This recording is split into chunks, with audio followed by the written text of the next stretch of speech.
The Supreme Court overturns Maine's ruling on funding for religious schools. I got that backwards.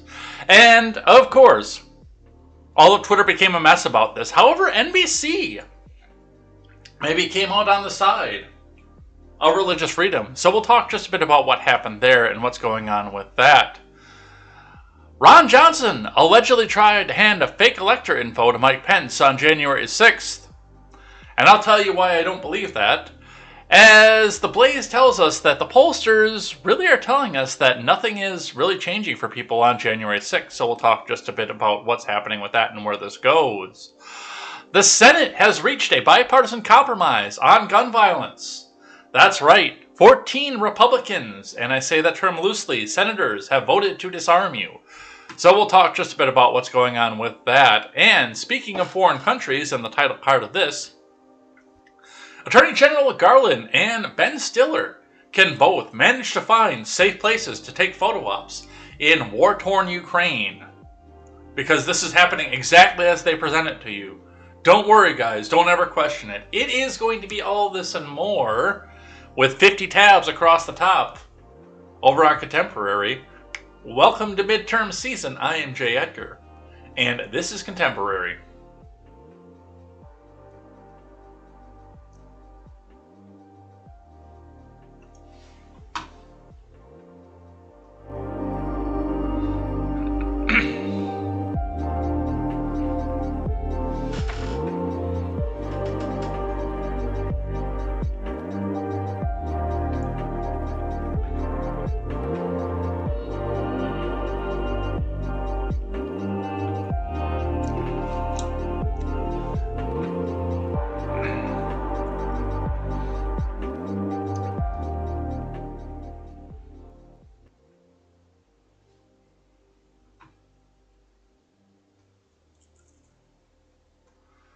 Good morning, Ed Heads. Welcome to Contemporary. My name is Jay Edgar, and we have got 53 tabs across the top.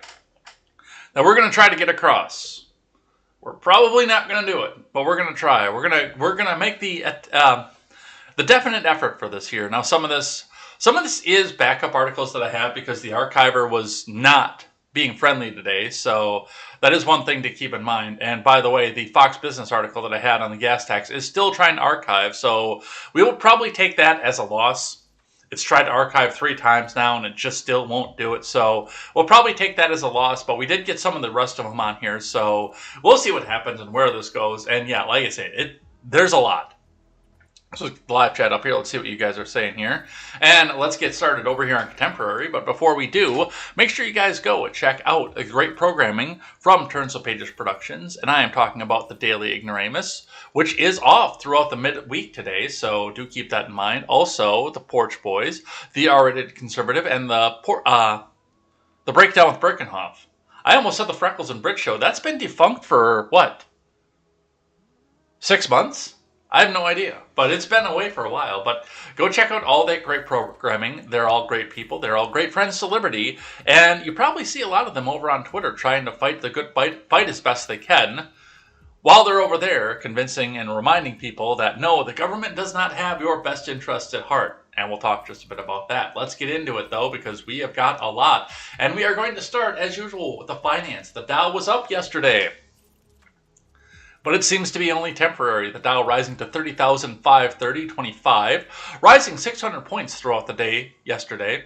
Most of that rise came, and it wasn't a flat rise like it's been for a while, but most of that rise came up off the futures jump, and it stayed somewhat steady throughout the day with a little bit of a rise and a little bit of a dip, and a slow and steady climb on the back half of the day. So, and again, it looks like there was even a little bit of a downturn right towards the end, and now it's looking like the futures are going to come back and punish the little bit of gain that they had here. So we'll talk just a bit about that once we get into the finance article. Looking in at Bitcoin and the 5-day. Let's actually refresh that real quick. The Bitcoin is back down again to $20,255 US dollars and 20 US cents. Again, significant rise over what we saw over the weekend lows, but still coming back up out of a dip. So, I mean, if it gets back down, I sit and watch this every day. I see what the markets are doing. And I do at some point anticipate that we will see a 15,000 on the Bitcoin. I don't know that it's going to get much lower than that because I do think that the panic buy and the buy the dip will kick in at that point. I know I'm going to buy some of the dip if it gets down to that point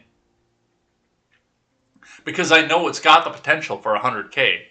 Note, this is not official financial advice, and never put in, especially if you're going to play with something like this anymore. This is official financial advice. Never put anything more into a market than you can afford to lose. If you can't afford for what you're putting into a stock market, a cryptocurrency, the lottery, if you can afford for that to go to zero, then feel free if that's what you want to do. If you cannot afford for the money you put into something to go to zero, if that will bankrupt you, do not put it in. As I mentioned, when I do play with cryptos, I throw a $20 bill at a time. And sometimes it works out very nicely, and sometimes it does what Shiba did.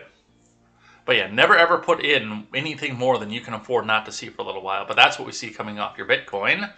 We're going to wait on the gas because I've got a couple articles that go specifically with the gas sitting back here and taxes as well. So we're going to go right into IBD for the morning here.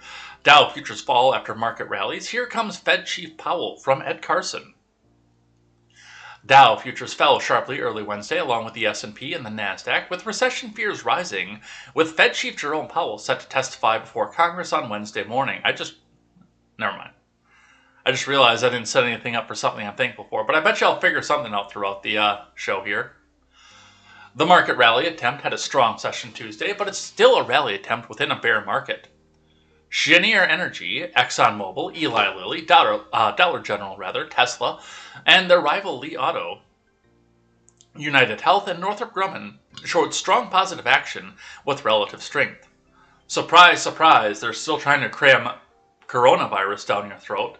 So, United Health is going up. Jennifer Granholm has more stock in batteries than anybody else in the country and trying to make an energy policy that's going to make herself rich. So, Tesla and Li Auto are going up. The dollar store, when everybody's broke, is going up. ExxonMobil, where the gas prices, along with Cheniere Energy, while the gas prices are outrageous, are going up. And of course, the defense contractor, with more of what we see coming off in the Ukraine. Hey, I wonder why these stocks are showing positive action right now.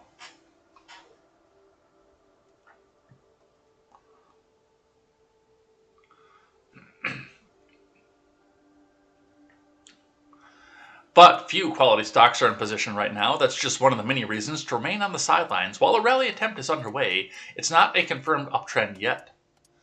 Northrop Grumman and Eli Lilly are on the IBD leaderboard. Li Auto and Eli Lilly are on the IBD 50. Eli Lilly is also on the IBD Big Cap 20. On the futures, Dow futures fell 1.15% versus fair value.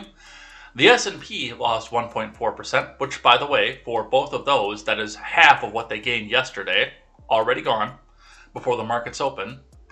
And the NASDAQ declined 1.5%. That is a little bit over half. The 10-year yield sank 10 points to 3.21%. U.S. crude oil prices tumbled nearly 5%. President Brandon on Wednesday called on Congress to suspend the federal gas tax of 18.4 cents per gallon for 3 months to provide some temporary relief at the pump. We'll be talking about that and why that's not going to work.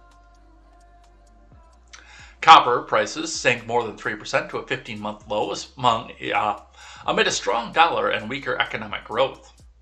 That's because everybody's looking around for whatever copper and brass they can find around their house and trying to come back and use it to buy the groceries.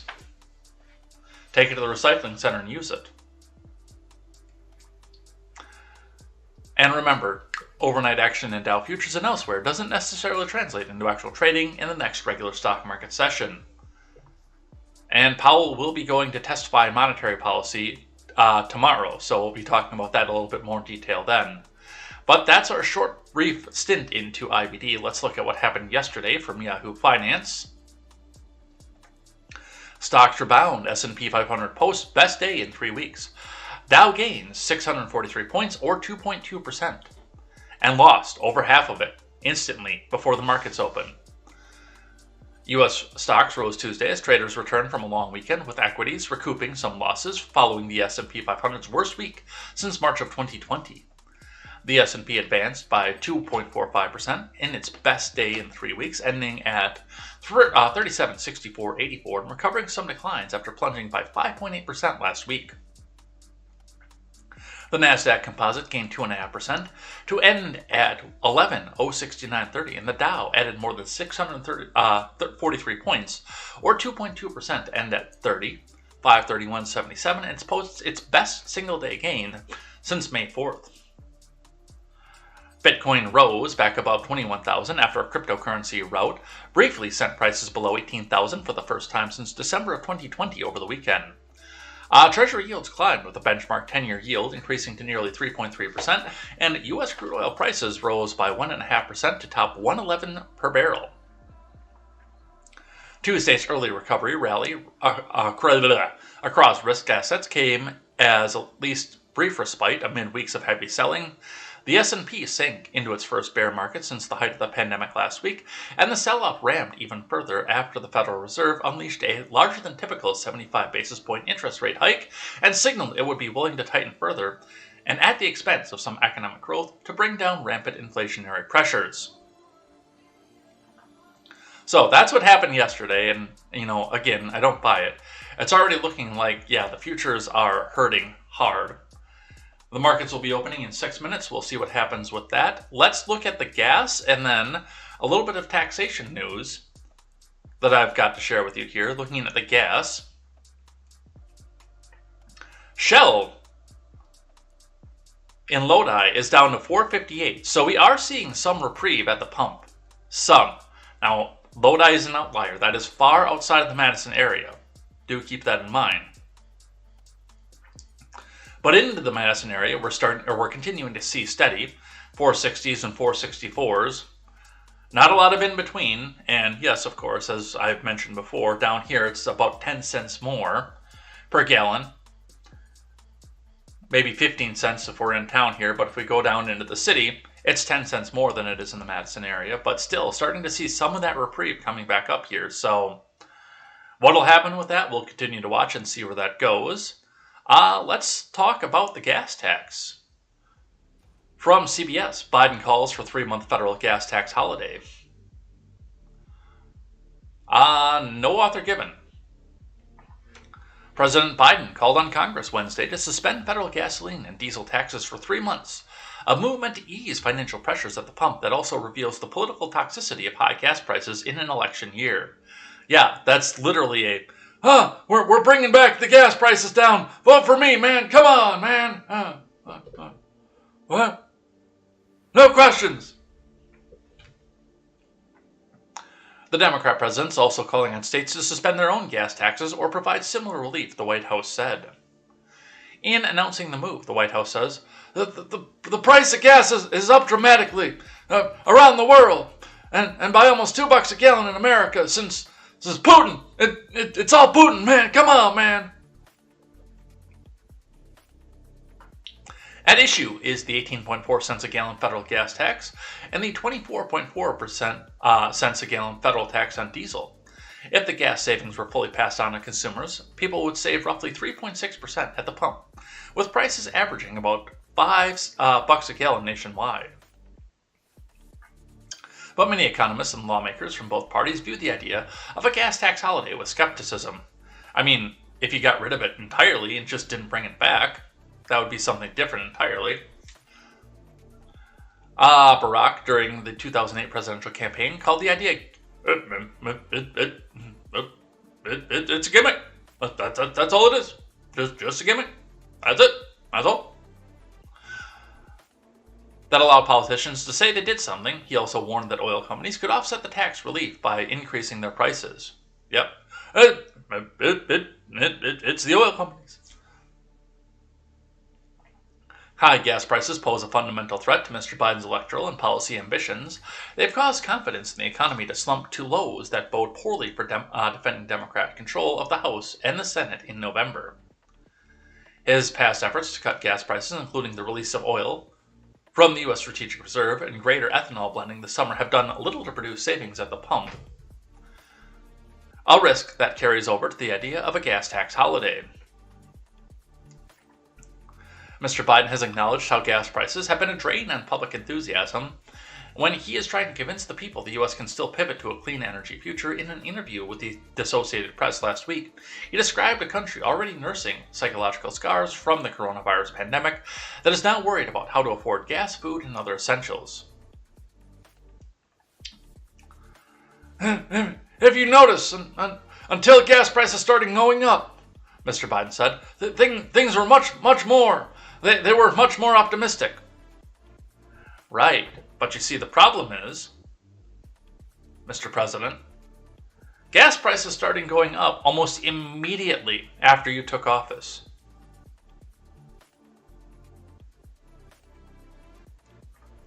That's the problem. You were flirting with you came in with, around here, you came in with 153 gas, where I live. That's what you came into office with. And by Christmas of your first year, it was already up to 289.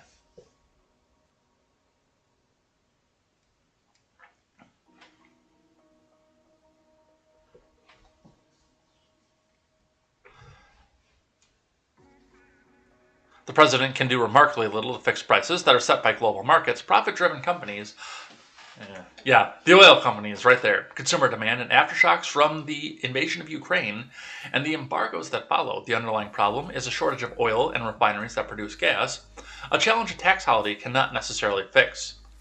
No, actually, then that brings up demand. Now, the problem with this, and something that I see with this as we go, is I'm anticipating right now that this is coming because they looked at a supply shock. They looked at the fact that Saudi Arabia perhaps doesn't want to come back and play ball, and we're going to get another supply shock out of here as we are running up into the edge of the strategic reserve draw, which means prices are going to go up again. And now that the federal tax holiday is out of there, now that leaves nothing in campaign season for the Democrats who will have already been won their primaries at this point to come out and say, oh no, the gas price is going up. Look, it's all the oil companies, it's not us. We suspended the gas tax. This is a gimmick. It absolutely is. And then, of course, then they'll come back and talk about a budget shortfall because they won't be getting the federal gas tax. At a lot of money, too, by the way. What'd they say this was? 24.4 cents a gallon.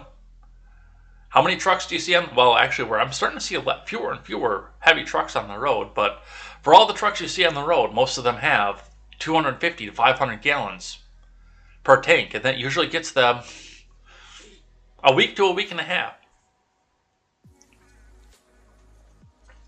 So that's something to pay attention to with this. I think, I can't believe I'm about to say these words. I think Barack was right. It's a gimmick, and it's not going to do anything long term. All right. And the archive is not working again, so we'll walk away from that. But that was a Fox Business article talking about the same thing. I want to talk about this one from our neighbors to the south. Now, this is an older article, but what they're talking about is set to take effect on the 1st of the month, next month. With suspension of grocery tax, Illinois pushes supermarkets to display election year Pritzker propaganda. From Dylan Sharkey of Illinois Policy. This is from Muddy River News, which is not green check verified, by the way. This is not NewsGuard certified.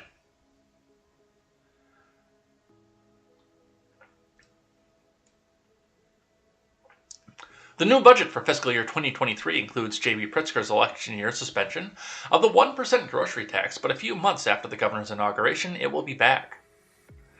Grocery stores must advertise the suspension by law on customer receipts. If that isn't feasible, they must display a 4-inch by 8-inch bold sign. Either option will show this message. From July 1st, 2022 through July 1st, 2023, The state of Illinois tax on groceries is 0%. Illinois is one of only 13 states to tax groceries. Missouri is another, and the only big state to do so, but grocers don't need to display that information on receipts. During budget debates, some lawmakers suggested repealing the tax, not suspending it. 1% abatement is just the cost of food is a little appeasement to a working mom trying to feed her family when inflation is at 8%, said Senator Jill Tracy of Quincy. Inflation doesn't stop July 1st, 2023, and neither should grocery tax relief. But forcing grocers to do your political advertising is kind of ethical cluelessness expected in a state that taxes your need to eat. So, and by the way, I actually didn't know that Illinois only had a 1% tax on groceries. I knew that they had a tax on unprepared food, but I thought it was 7% sales tax across the board. I didn't know it was a lower one off of this, but again, the big question there, and when this was posed to me by a friend, the big question was, how does the 1% help? How much are you really losing when, you bring in, you got your family of 5, that cart of groceries that was $75 back in 2019 is now $250. And then you look at your receipt and you've suddenly saved $2.50. And by the way, just to point out too, and this is the reason that I actually thought that this was 7% across the board. I've never bought groceries in Illinois. Ever. Because I live in Wisconsin. But I know that a lot of people would come from, when I lived in Kenosha especially, but I see it a lot here too. They'll come to the Woodmans and stock up on non-prepared food and then take it all back to Illinois. And when I first moved to Kenosha back when I was 18, my cousin pointed out, and this is why I thought it was 7% across the board, because that's what he told me, was that they were coming there to save 7% on their groceries because, yeah, he says at the time, and again, that might have actually been the case when I was 18. That's 20 years ago. But he told me at the time that Illinois is 7% across the board sales tax and they don't have an exemption for non-prepared food. So the Illinois people were coming up to the Woodmans, stocking up, and then running back down to Illinois. Like they were doing their big, at the time, $50, $75, $100 grocery bills, and then going back to Illinois to save their 7%. That's $7 off of that receipt tape. But yes, now you go back down, you spend your $250 to feed your family of 5 for 3 days, and you look down at the bottom of the receipt and it's $2.50 lighter because of this tax. That's not a real big relief. Take it where you can get it, but it might be time to take some of these people out of Springfield as well.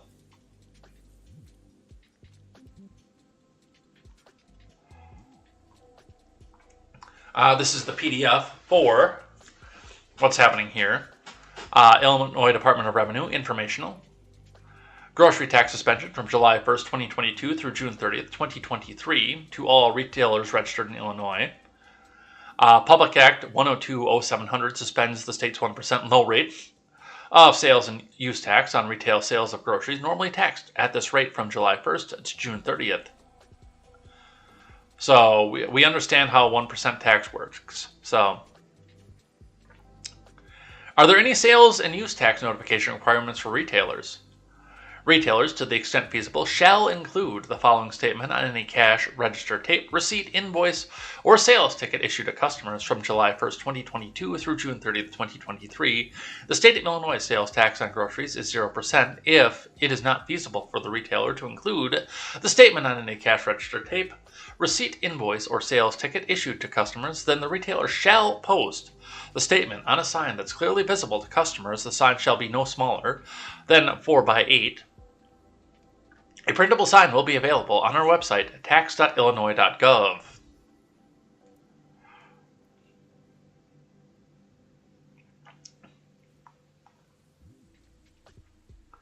So yes, as the article pointed out, Pritzker wants the stores to do his political advertising for him. Look, I saved you 1%. So, thank you to my friend for bringing that out to my attention.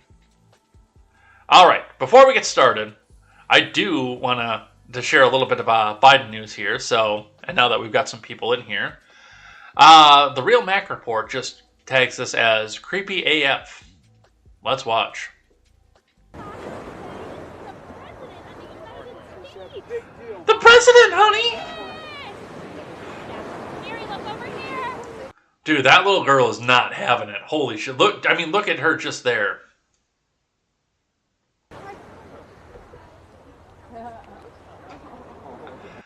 Hand into the hip, into the waist, around to the stomach. Look at her arm. This girl is trying to push off. She does not want to be there. Run! Run! You're free!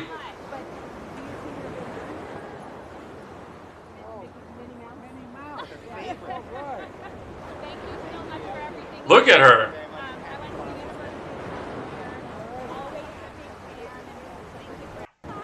Alright, let's recap this without the commentary. Oh my goodness! Mary, look over here!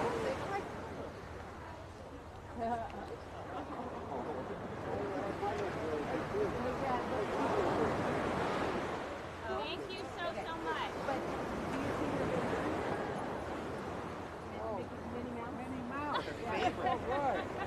Thank you so much for everything you do. I went to the university here. Always a big fan, and thank you.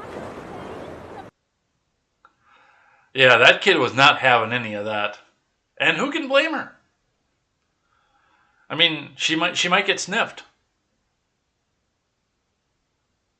Safari Woman says, I've been that little girl, shoved in front of a pedo that no one seemed to be aware of but me. Can't people see these kinds of situations or look at pics and know the man should be nowhere near kids? I couldn't imagine being so oblivious that it would put my child in danger.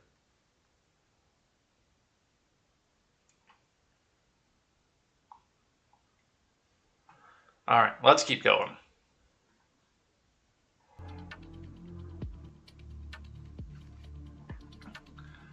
From the New York Post, Supreme Court overturns Maine law barring religious schools from tuition aid.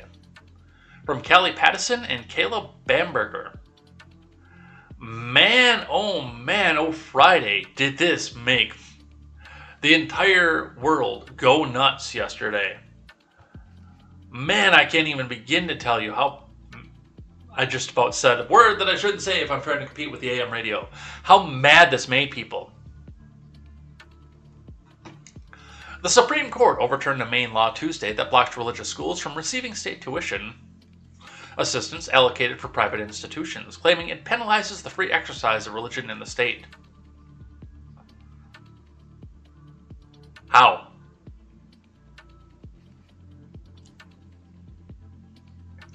No, that's actually the Supreme Court's decision. Writing for a 6-3 majority in the case of Carson versus Mackin, Chief Justice Roberts stated Maine's tuition scholarship program, which pays for some students to attend non-sectarian private schools when there are no public schools in their communities, operates to identify and exclude otherwise eligible schools on the basis of their religious exercise. The decision came 4 years after two families sued the state after they were denied tuition assistance that they planned to use to send their children to two Christian schools. The First U.S. Circuit Court of Appeals upheld the Maine program, holding the state was not violating anyone's constitutional rights by refusing to allow taxpayer money to be used for religious instruction. The three-judge panel included retired Supreme Court Justice David Soter, who occasionally hears cases in the appeals court.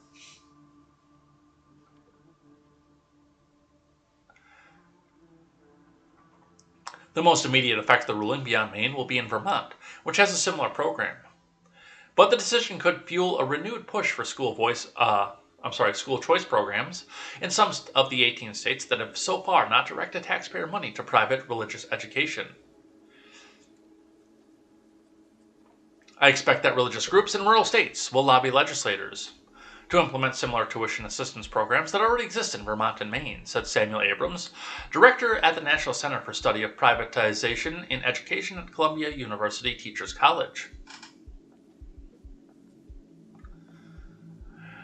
They had never had a reason to do so before. Now the Supreme Court has said such restrictions are unconstitutional, he added. Liberal justices Stephen Breyer, Kagan, and Sotomayor dissented, claiming overturning Maine's law would violate the principle of separation of church and state, which is the only part of the First Amendment that people on the left side of the aisle know.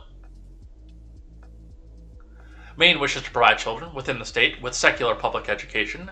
The wish embodies in significant part the constitutional need to avoid spending public money to support what is essentially the teaching and practice of religion, wrote Breyer, who was retiring from the bench at the end of this term. That need is enforced by the fact that we are today a nation of more than 330 million people who ascribe to over 100 different religions. In that context, state neutrality with respect to religion is particularly important. Boy, did this make people mad. Almost immediately, as soon as this decision was out, we started seeing people over on Twitter say, well, can parents go send their children to the Church of Satan? To have their public schooling done by the Church of Satan? Yes.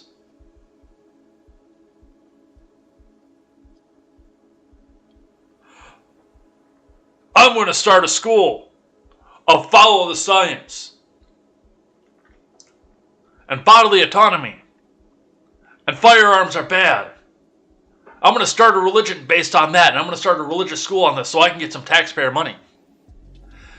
Well, I believe the public school system already has the monopoly on your religion, so you have some fierce competition, especially coming from the government itself.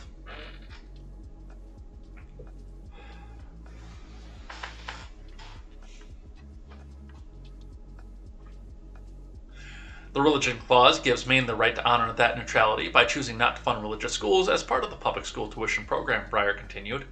I believe the majority is wrong to hold contrary, and with respect, I dissent. In his majority opinion, Roberts blasted Breyer's argument, claiming there was nothing neutral about Maine's program. The state pays tuition for certain schools, students at private schools, so long as the schools are not religious. That's discrimination against religion, Roberts wrote. In a separate dissent, Sotomayor warned the ruling leads up to a place where separation of church and state becomes a constitutional violation. We'll be talking about that a little bit more in detail in just a moment, but here is the reality. And this is it, Roberts did this absolutely right, and I will do this constitutionally. If you as a state are giving out the taxpayer funding to schools in the private sector, now of course you're using your regular taxpayer funding for schools in the public sector, obviously, but because of lack of schooling, if you are giving money out to the private sector, we have the 14th Amendment, and you can't discriminate on basis of religion. That is unconstitutional. That is a protected class in almost every civil rights argument.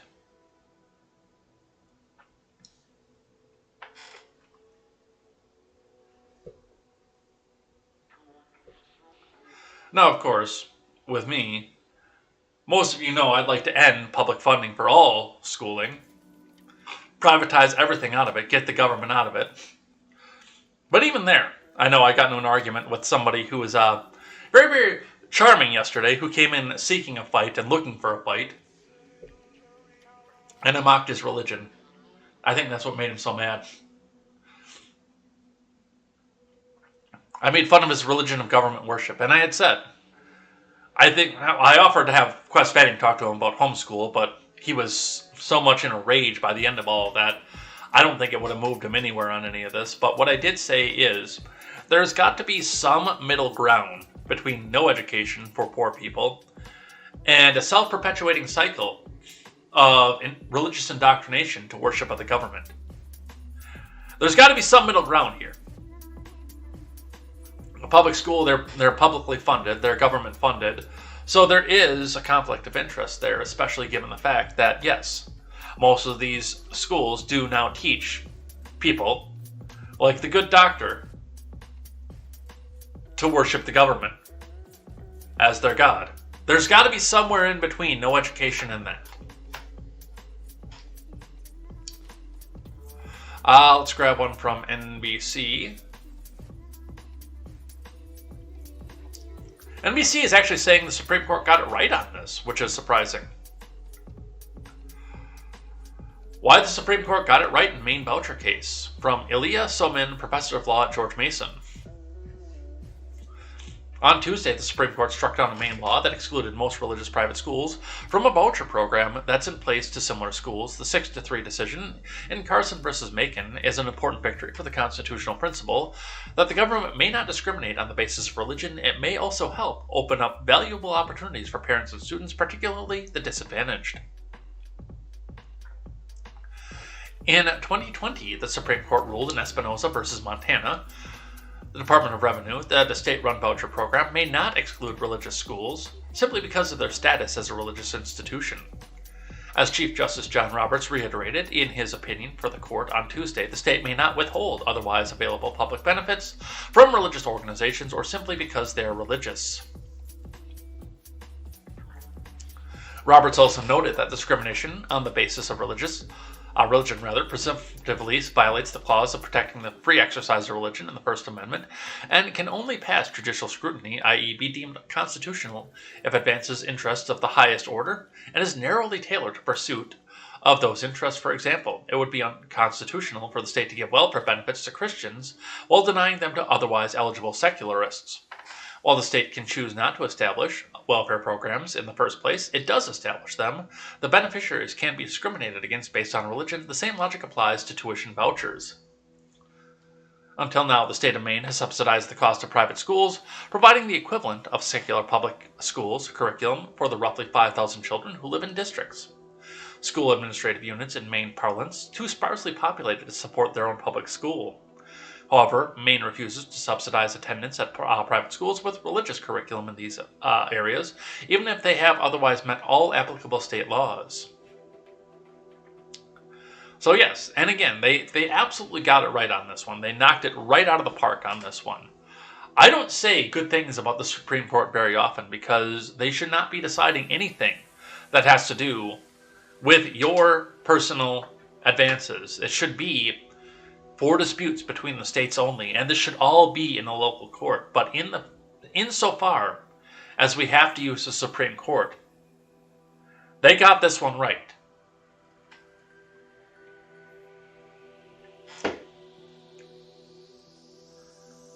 Let's grab one from Sotomayor from Daily Wire. Sotomayor accuses conservative justices of attempting to dismantle separation of church and state. From Virginia Kruta.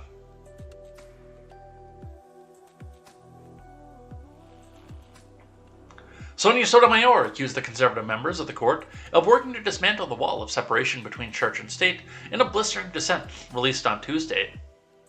The court announced its 6-3 ruling in the case Carson versus Macon, with the majority holding that the government could not ban taxpayer-funded tuition assistance from being used by citizens for private religious education.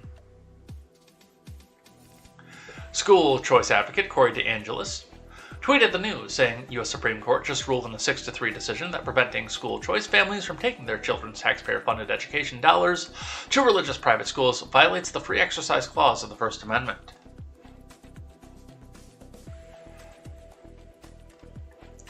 Roberts, in the majority vote, Maine's non-sectarian requirement for its otherwise generally available tuition assistance payments violates the free exercise clause of the First Amendment. Regardless of how the benefit and restriction are described, the program operates to identify and exclude otherwise eligible schools on the basis of their religious exercise.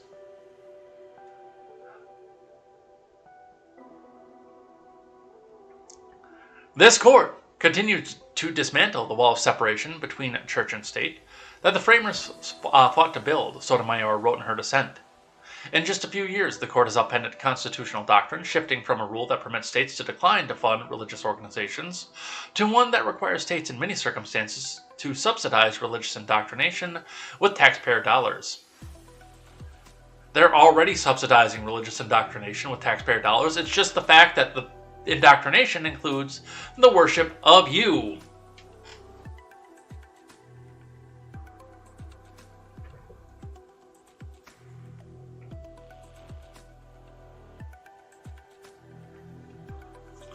Pradeep Shankar disagreed with Sotomayor's assessment, however, saying that she effectively had the argument backward. Wrong, the government saying religious beliefs blocks people from participating in government undermines the separation of church and state. If the state is barred from isolating religious beliefs, Sotomayor ignores that.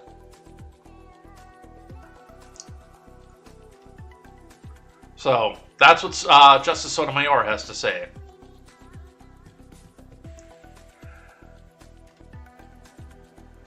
Looking at this, looking at everything that transpired from this, looking at the deep, angry arguments that have risen up against this. Number one, the progressive left is very openly trying to disadvantage religion in any way that they can. It's not about separation of church and state. It is about punishing religion for telling them that they're bad, I'm thinking, for wanting to get an abortion. That is what it sounds like to me. I know my watch won't charge, but that's lame.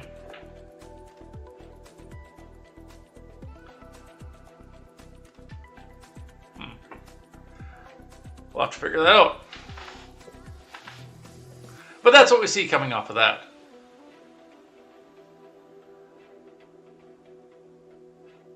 Alright, from CNN. 7 takeaways from the 4th day of the January 6th hearings. That nobody's watching, by the way. Except for the people who participate in the weird religion of government worship.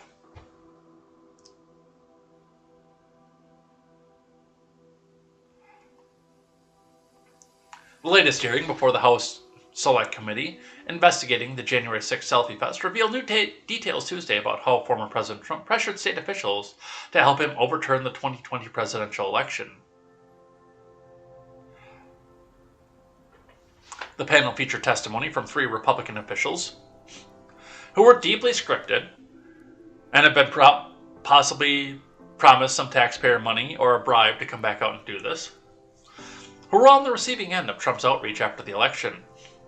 Brad Raffensperger, Gabe Sterling, his deputy, and Arizona House of Representatives Speaker Rusty Bowers. Cool. Can we get across on any of these people?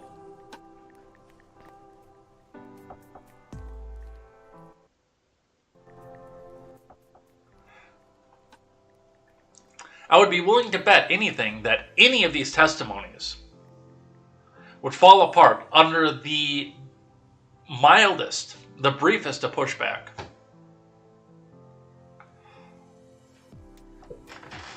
Like previous hearings, these officials testified about their unwillingness to participate in the legally dubious schemes that would undermine the election, including efforts to subvert the Electoral College with fake pro-Trump electors.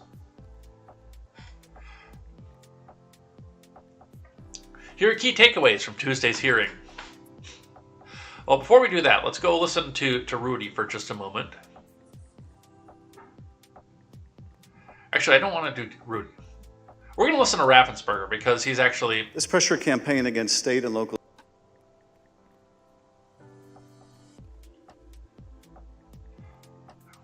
On the call between President Trump and Georgia investigator Francis Watson, the former president continued to push the false claim that he'd won the state of Georgia.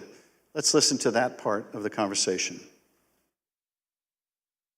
You know, it's just, you have the most important job in the country right now, because if we win Georgia, first of all, if we win, you're going to have 2 wins. They're not going to win right now. You know, they're down because the people of Georgia are so angry at what happened to me. They know I won by hundreds of thousands of votes. It wasn't close. And in this next clip, he told this state law enforcement official that she'd be praised if she found the right answer. Hopefully, you know, I will, when the right answer comes out, you'll be praised. I mean, I don't know why, you know, they made it so hard. They will be praised. People will say, great, because that's what it's about, that ability to check and to make it right, because everyone knows it's wrong. There's just no way.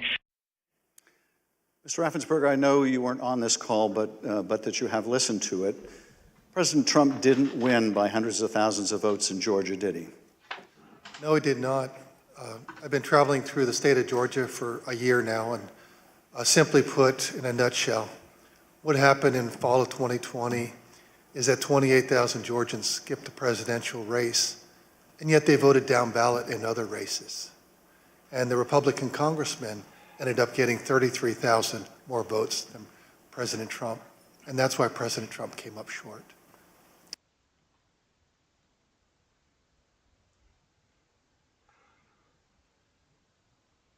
John Dean, Yeah, and again, can we have at least a little bit of a pushback? Can we have something in this? Can we hear a cross-examination? Somebody who is not legitimately and admitted and openly out to get the former president of the United States to actually ask a question. There is a reason, by the way, that nobody wants to watch this. Anybody with a modicum of sense looking at this knows that this is not about coming down and getting down to the bottom of facts. This is about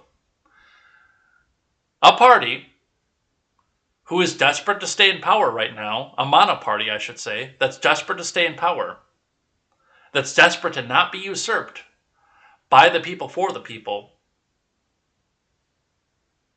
coming out and parading, hey, look at what we all found here. You can't question any of this because we're the government. All right, witnesses tied Trump directly to fake electors' effort. Multiple witnesses told the committee that Trump was personally involved in the effort to put forward slates of fake electors in key battleground states, a key part of the broader effort to overturn Biden's legitimate election win.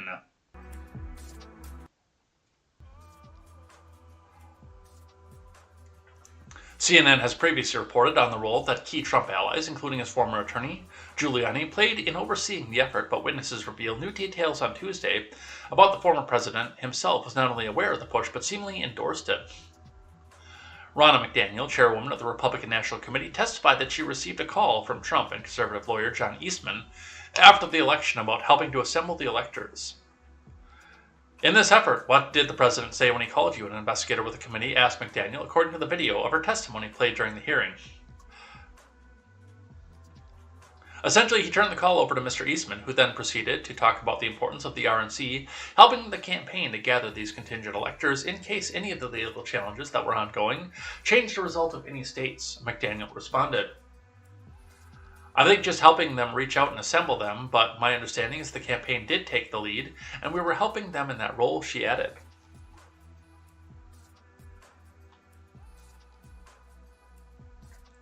Bowers also told the committee that her received a call from Trump and Giuliani, during which they urged him to go along with a plan to put forward illegitimate pro-Trump electors from the state.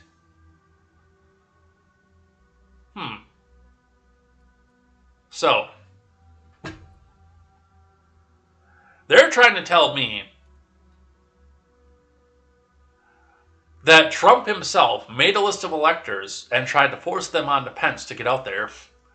But from just the wording of this CNN article here, it sounds more to me like, hey, let's have a slate of electors here because it sounds like we might get a hearing or somebody might want to hear something, so let's have somebody there just in case. But that's not what CNN wants you to hear. Committee reveals new details of how congressional Republicans helped Trump's efforts to overturn elections. Andy Biggs. Oh, Andy Biggs is evil.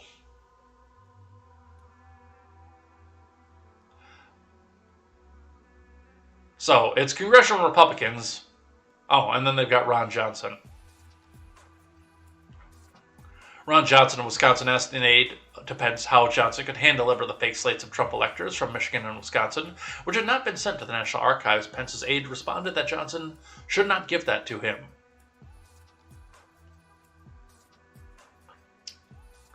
Witnesses describe how Trump's lies had serious consequences, including threats.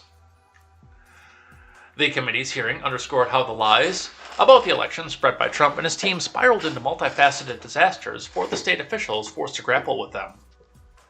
All the witnesses who appeared at Tuesday's hearing talked about the serious repercussions they face as a result of the false claims that Trump and his team put forward that included pressure to help in an effort to overturn the election and repeated attempts to try to debunk the claims and the threats they faced from pro-Trump supporters for refusing to go along with Trump's efforts.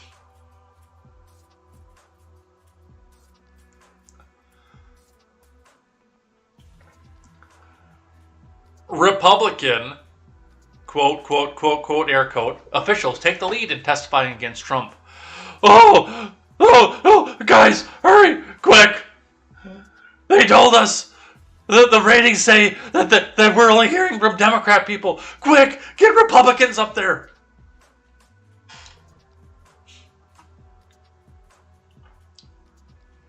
Yet again, the Democrat-run January 6th committee turned to Republican officials that they were able to groom and coach and script into making their case against Trump. In fact, the majority of the in-person witnesses so far have been Republicans. Tuesday's hearing featured in-person testimony from 3 conservatives who endorsed Trump in 2020. The committee also played deposition clips from 2 other GOP officials, Michigan State Senate Majority Leader Mike Shirkey and Pennsylvania House Speaker Brian Cutler. Top Arizona Republican refutes Trump in real time. Bauer said under oath that Trump lied about him in a press release that came out shortly before the hearing started, where Trump claimed Bowers told him in November 2020 that he believed the election was rigged. Cool. Can I get across? And the Trump calls.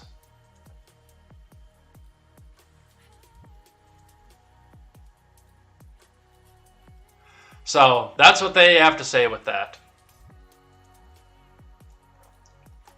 Let's grab one from The Blaze. CNN host grills Adam Schiff over motive for not hearing from witnesses who challenged the January 6th narrative.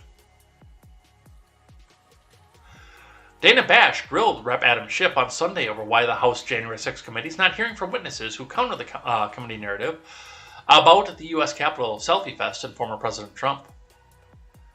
At the end of Schiff's interview on State of the Union, Bash observed that every public witness from January 6th committee has called, thus far only confirmed the committee's narrative. Why aren't you calling witnesses in a public way who might challenge the committee, Bash asked. Is that intentional because you don't want to deviate from the storyline you're trying to present to the public and, of course, potentially to the Justice Department? Let's listen. From the hundreds, even more, of closed-door testimony that you've done as a committee. But why aren't you calling witnesses in a public way who might challenge the committee? Is that intentional because you don't want to deviate from the storyline that you're trying to present to the public and, of course, potentially to the Justice Department? No. I mean, we are interviewing, frankly, anyone that has relevant evidence. We're putting that relevant evidence before the public. And we're doing it in a way that is the most cohesive and that we can get across the salient points to the public. So, like, why not subpoena Mike Pence, for example, if he won't? I know you asked him to testify voluntarily. That didn't happen. We're not taking anything off the table in terms of witnesses who have not yet testified. We would still, I think, like to have several high-profile people come before our committee. But at the moment, I can't disclose what private conversations may or may not be going on with respect to certain individuals, but there are still key people we have not interviewed that we would like to. So Mike Pence is a possibility still? Certainly a possibility. We're not excluding anyone or anything at this point. Bash's line of questioning highlighted a problem for former federal prosecutor Andrew McCarthy brought attention to last week, namely the committee is conducting public hearings in a manner akin to a kangaroo court. McCarthy says, as I've said from the beginning, they've got a very good story to tell. The problem is they've set it up in a process that's not a fair process, that's aimed at getting to the truth and giving whatever contra-arguments there are on their day in court. No, this is a campaign event. This is a chance for them to get out and parade and say, look at all the evidence we have here. This is a chance for them to make campaign commercials. And they can't for a second have any sort of pushback, any sort of cross. Like I said, anything that's been said so far would fall apart under the mildest of cross-examination. Just a person, I don't know, Gates. Maybe let's not have Marjorie Taylor Greene come up as a lawyer, but maybe Matt Gaetz come up and question some of these people on the stand. Hey, I have some additional questions, some follow-up stuff. Let's have Holly do it. Hey, I've got a couple additional questions here. Would you mind sticking around and answer this, as long as you're still under oath, after all?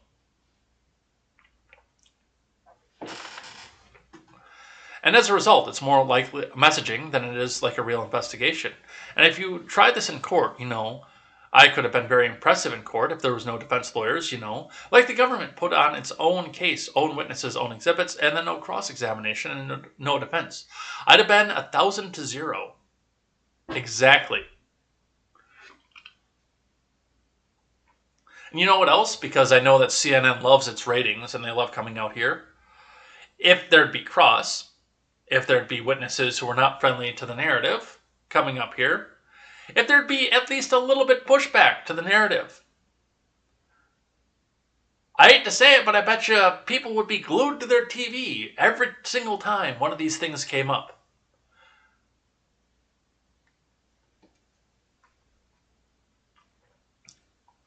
You would get better ratings than the Sunday Night Football game.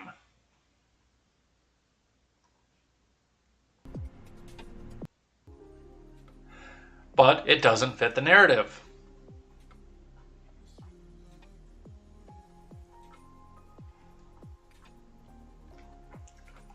From CBS. House January 6th committee focuses on fake electors and threats to public servants amid Trump pressure campaign. We are going to skip this one. Let's grab one from the Washington Post, just because I think this is important. This is from the op-ed page over the Washington Post, otherwise known as Knucklehead Row. Opinion: those ignoring the January 6th revelations are guaranteeing more violence.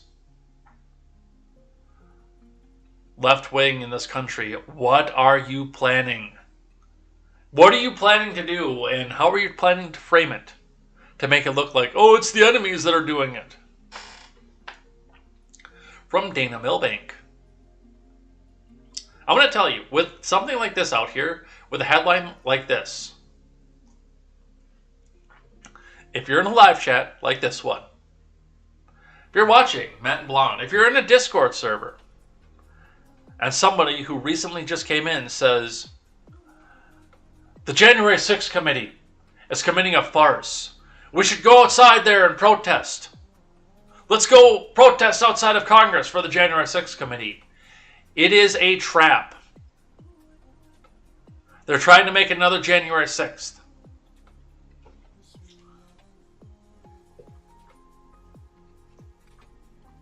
I present the op-ed page from the Washington Post as evidence. Adam Kinzinger, one of two Republicans on the House January 6th committee, recently made public a letter mailed to his home threatening to kill him, his wife, and his 5-month-old child that he sent to himself. There's violence in the future, I'm going to tell you that the left wing is already planning, he said on ABC's This Week. And until we get a grip on telling people the truth as we present it, don't you dare question it, we can't expect any differently. The ongoing threat of violence was at the core of Tuesday's hearing of the Select Committee, which explored the campaign by President Trump and his lawyers to pressure state legislators and election officials to overturn the election results and the harassment, intimidation, and threats they set off. Shay Moss, a Georgia election worker, who, with her mother, was falsely accused by Trump and his lawyers of wrongdoing, testified about how Trump supporters busted into her grandmother's home to perform a citizen's arrest, and about how their constant threats and vile racist attacks have caused her to become a recluse and gained 60 pounds. Her mother had to abandon her home for 2 months at the FBI's urging. Don't buy it. We didn't know about that already. That would have been front page news. House Speaker Rusty Bowers, a Republican, testified about the man with a pistol who threatened his neighbor and the people who came to his house with panel trucks, with videos of me proclaiming to be a pedophile and a pervert and a corrupt politician upsetting his wife and terminally ill daughter. Brad Ravensburger, also a Republican, testified about the doxing of his email and cell phone, the sexualized attacks of his wife of 40 years, and the break-ins into the home of his late son's widow. Warned the vice chair of the panel, Rep. Liz Cheney, "We cannot let America become a nation of conspiracy theories and thug violence." Yeah, they're planning something. And if they ask you to go along with it, just say no. From Politico. Ron Johnson tried to hand fake elector info to Mike Pence on January 6th, panel reveals. A top aide to Ron Johnson attempted to arrange a handoff of false pro-Trump electors from the senator to Mike Pence just minutes before the then vice president began to count electoral votes on January 6, 2021. The aide, Sean Riley, told Pence's legislative director, Chris Hodgson, that Johnson wanted to hand Pence a list of fake electors from Michigan and Wisconsin for Pence to introduce during the counting of electoral votes that certified Biden's win. The attempt was revealed in text messages obtained by the January 6th Select Committee during its fourth public hearing on Tuesday. "Do not give that to him," Hodgson replied. The attempted handoff shows just how much former President Trump and his allies tried to lean on Pence to introduce false slates of electors that could have thrown the 2020 election from Biden to Trump. The committee laid out an intense pressure campaign led primarily by Trump and his attorney Giuliani to push the state legislatures to appoint pro-Trump electors and override the will of the voters in their states. In video and live testimony, state legislative leaders in the Pennsylvania, Arizona, and Michigan, all Republicans, described repeated, sometimes daily pressure from Trump and his allies in the aftermath of the 2020 election. Michigan State Senate leader Mike Shirkey recalled in video testimony, heavily edited, selectively chosen, how, after Trump tweeted out his phone number, he received thousands of messages from Trump supporters asking him to appoint Michigan's electors through the legislature. Yeah, if Trump actually tweeted out the phone number, he shouldn't have done that. I will come out and say that right off the bat. He should not have done that. Office numbers only. No personal numbers. Don't do that. That is bad. That is so bad. That's one of the few things you can actually get thrown out of our chat for, is doxing people. And I'm very fast and loose with the rules. But there is no question on doxing whatsoever. You dox, you're done. I don't care if I have to be the one to kick your ass out. Excuse my language. But as far as Johnson goes, here's the thing about Ron Johnson. Ron has no loyalty to Trump. He is not a MAGA person. He is a grifter.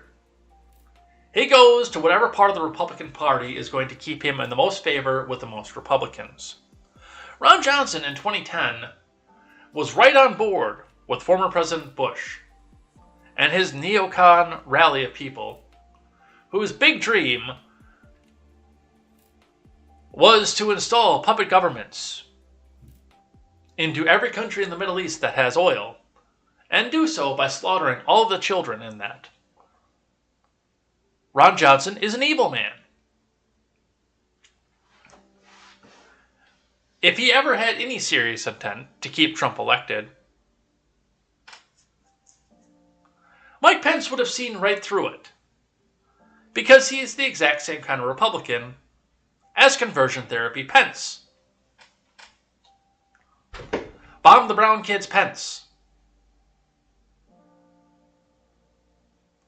In fact, I would not be surprised to find out that behind, or in some DC bar, shadowy, very noisy, where you can't hear, Race Bannon himself came over to Ron Johnson and says, "Hey, send some text messages to my chief of staff asking if you can send me some slates of electors.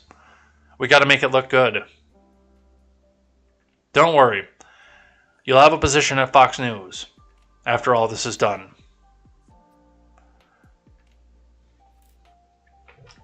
Because, I mean, at the time, we're still in the grift of, oh, yes, no, I won't go seek a third term because I stand with term limits. And yet, here he is, seeking a third term. I don't believe you, Ron Johnson. But now he has this to say, which shows broken clock theory. A partisan exercise, Ron Johnson says Democrats are using January 6 hearings to distract from policy failures. From Leif LeMahieu, Ron Johnson said Tuesday that the ongoing January 6 committee hearings were designed by Democrats to distract from the disastrous result of their policies. Johnson, who is seeking a third term as a senator, said that the hearings were a partisan exercise and pointed to high inflation, President Brandon's border policies, and rising crime as consequences of Democrat policies. It's obvious the Democrats set this thing up to be a political exercise. Obviously designed to distract the public from the major problems occurring because of their agenda, their ideology, and they can't talk about the disastrous results of their policies, so this is really the only thing they can talk about, Johnson told the Daily Wire in a phone interview. I mean, he's right. He's still evil, but he's right.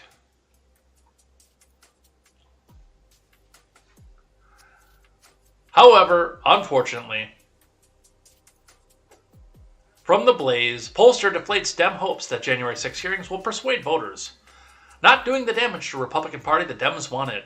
From Chris Enlow. Pollster Frank Luntz predicts Sunday that the highly publicized January 6 Selfie Fest hearings will not help Democrats improve their standing with voters ahead of the 2022 midterms.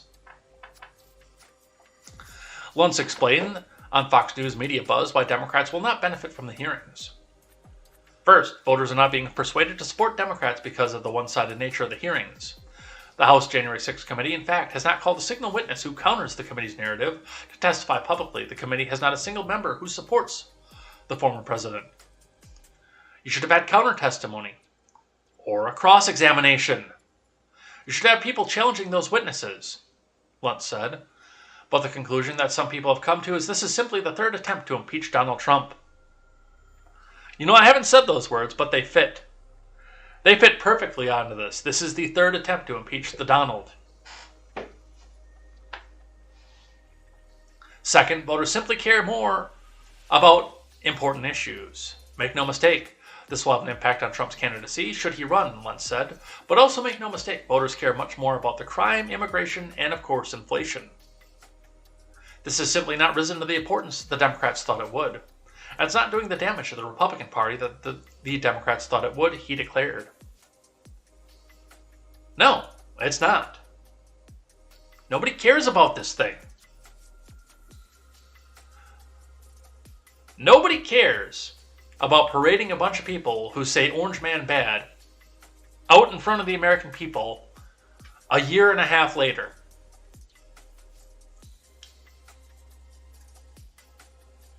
When a small basket full of groceries for one person costs you $50.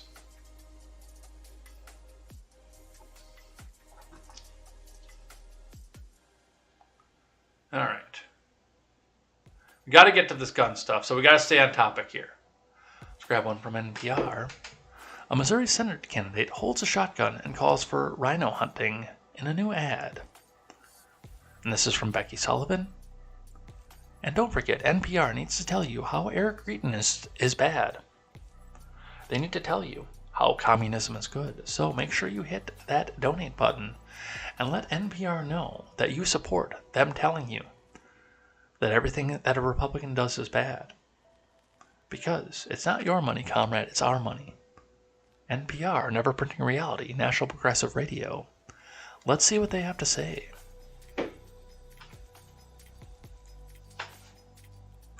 A new campaign ad from Eric Greitens, the controversial former governor of Missouri, now running for U.S. Senate, prompted accusations of glorifying political violence before being flagged by Twitter and removed by Facebook for violating policies around violence and abuse.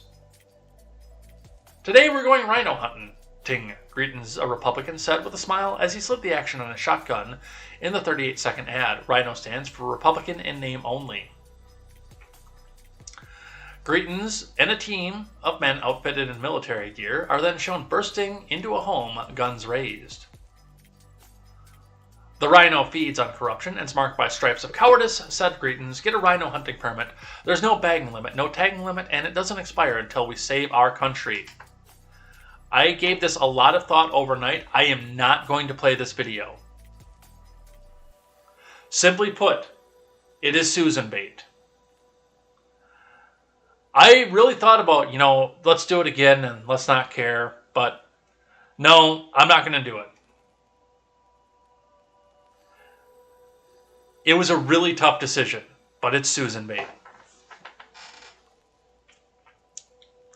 The ad was posted to social media Monday morning. It was soon criticized by many on the left and some on the right for its use of language and visuals seeming to support violence against political opponents. By Monday afternoon, Facebook had removed the video, and Twitter flagged the tweet with a warning that the video violated the company's rules for abusive behavior. Twitter allowed the ad to remain viewable, saying it may be in the public's interest to do so. The video has been viewed more than 2 million times. Now, I will provide a link to the video for you guys to go check it out yourselves. Whoops. Stop that. I'll provide a link in the chat for the video, but because we're on YouTube, if this was a Twitch exclusive or a DLive exclusive, then it would be a different story.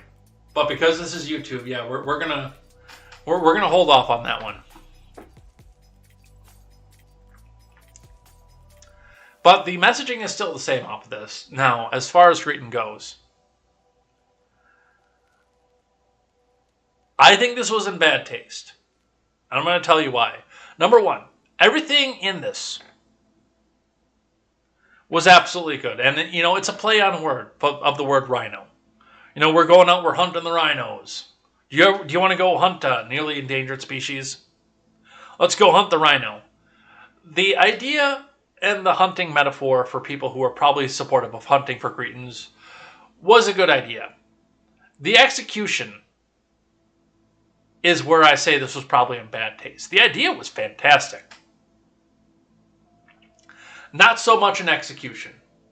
And I do think that this one went a little bit over on the edge. So on the execution, yes, he's got a gun, he's busted in through a door. I don't know, and again, I didn't watch this beforehand, so I don't know if there's a person there, somebody with their hands up or anything else like that, but we do need to come back down and find ways and reasons to get these people out of office. Yes, that may come down to the idea of, quote, rhino hunting. But we are not going to kill people over this. If they come to us, all bets are off. But we are not going to go out and hunt down and kill people. That's what Democrats do. We are not going to do that. That's what big government folks do. We are not going to do that. So, great idea and concept, poor idea and execution.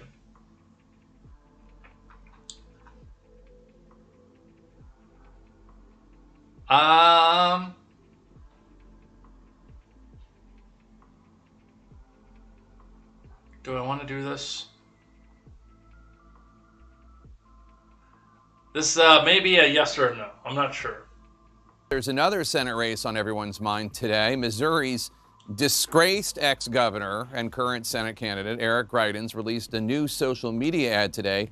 It starts with him holding what appears to be a long gun. He's standing on a neighborhood street. He talks about hunting rhinos. That stands for Republicans in name only. He then barges into a house with a tactical unit, walks in amid smoke, and talks more about hunting rhinos. At the end, it shows this graphic with the word rhino hunting permit, no bagging limit, no tagging limit. The ad is violent. Twitter later labeled it as violating their rules about abusive behavior, but left it up because he's a Senate candidate, presumably. Facebook removed the ad. You would think a candidate who has been accused of spousal and child abuse by his ex-wife, not to mention that entire scandal that got him impeached when he was governor in Missouri involving alleged sexual abuse, you'd think a candidate like that might consider a less violent appeal to voters. I guess you'd think, but I don't think there was a whole lot of self-reflection or caution here. I wouldn't even call this ad irresponsible of Greitens. Irresponsible to me means you just didn't consider the consequences it could have. I think the consequences were very well considered. And looking at his response to the backlash against the ad, he's really leaning into it. He's very smugly, promoting it. I think he considered the consequences, which could very well be violent, turning people against Republicans in name only, I guess people like me. The thing that's so chilling, though, about this ad is, You are not a Republican. Shut up. For decades, we've had ads where rhetorical violence was implied, targeting political opponents, by maybe getting them out of office. This seems to target like citizens, just people who disagree with you. And I'm not sure what the metaphor actually means. What do you mean you're going to hunt them? You can't remove citizens from office. They're not in office. So what does hunting all of us mean? And there she goes. I didn't watch this video before, but I knew she was going to go out there. It's the authoritarian Eric Greitens. He's going after the public. He's going after the citizens. No, he's not. And even you don't believe that.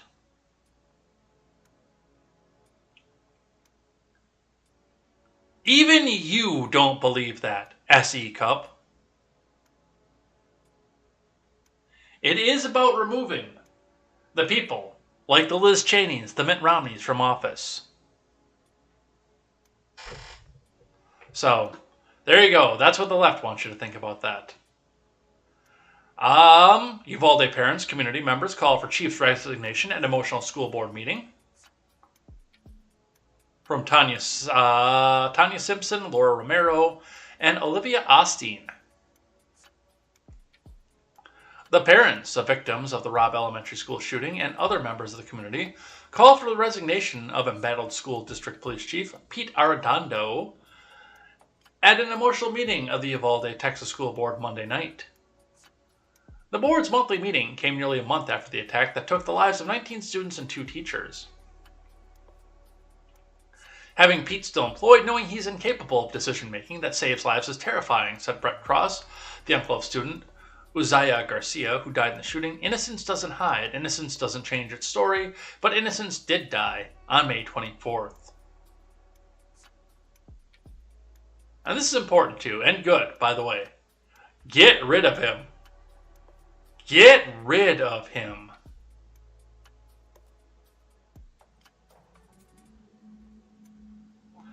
Because he did something like this. From case SAT 12, officer of husband of slain Uvalde teacher was detained, had gun taken away after trying to save his wife. From Mary Claire Patton. Shocking testimony from the Texas DPS director on Tuesday has revealed even more insight into the abject failure of response to the Uvalde shooting that occurred on May 24th. The Texas DPS director, Colonel Steve McGraw, revealed that husband of slain elementary teacher Eva Morales tried to save her, but was barred from doing so.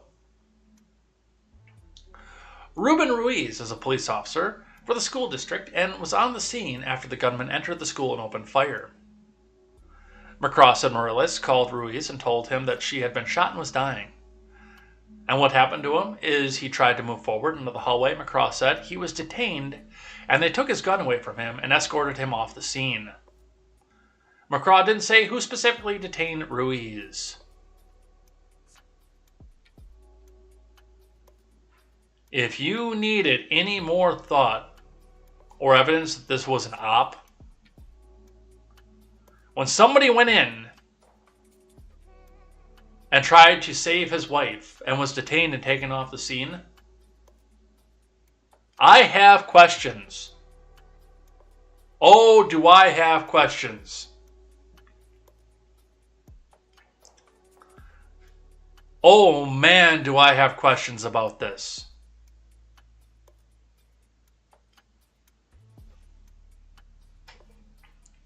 Questions that they're not going to have answered. I know that I was commenting back and forth with Autumn Fox over on Twitter, Gunpowder and Vanilla, and she doesn't understand why they're trying to bulldoze the school. And somebody commented back to her and saying, yeah, it's really hard to clean up all the blood on the floors and all the shots with shock vectors off the walls. It'd be really hard to repair and clean all that up.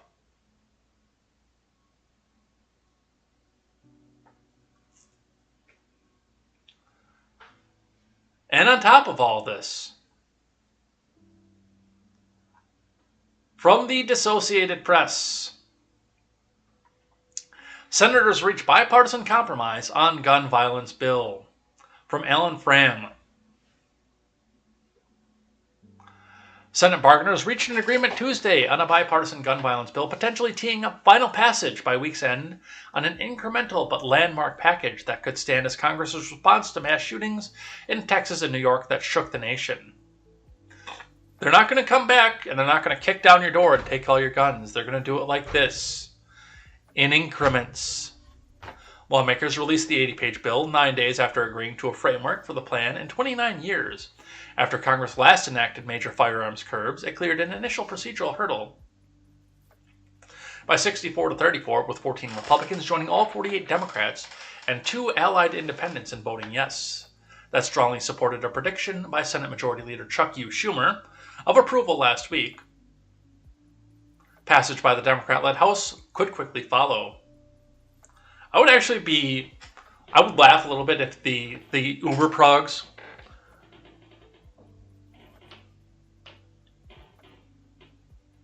and they went back and blocked it because it didn't go far enough.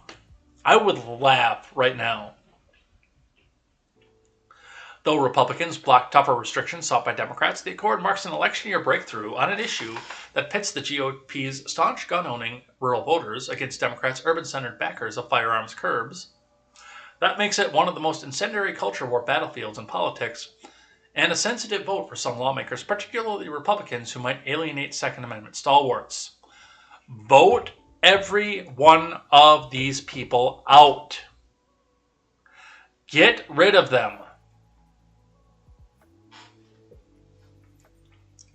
The legislation would toughen background checks for youngest firearm buyers, require more sellers to conduct background checks, and beef up penalties on gun traffickers. It would also disperse money to states and communities to improve school safety and mental health initiatives.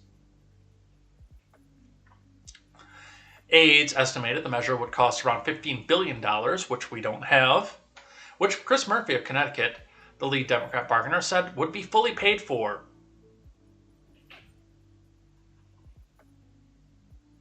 Resolving one final hurdle that delayed the accord, the bill would prohibit romantic partners convicted of domestic violence and not married to their victims from getting firearms. Yeah, that's not going to backfire. Convicted abusers who are married, live with, or had children with their victims are already barred from having guns. The compromise prohibits guns for a person who has a current or recent former dating relationship with a victim that is defined in part as one between people who have or have recently had a continuing serious relationship of a romantic or intimate nature. An offender's ability to own a gun could be restored after 5 years if they've not committed another serious crime.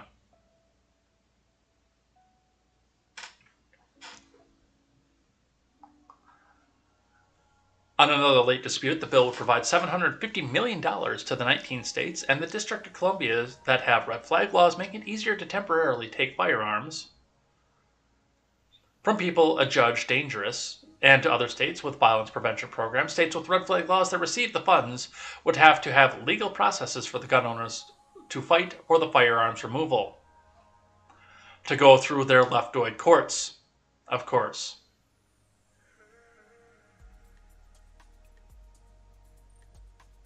Using your taxpayer money, by the way,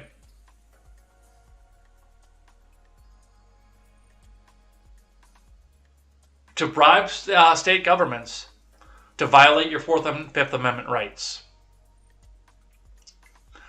Vote every one of these people out. Get rid of all of them. These people do not have your best interest at heart. Get rid of them.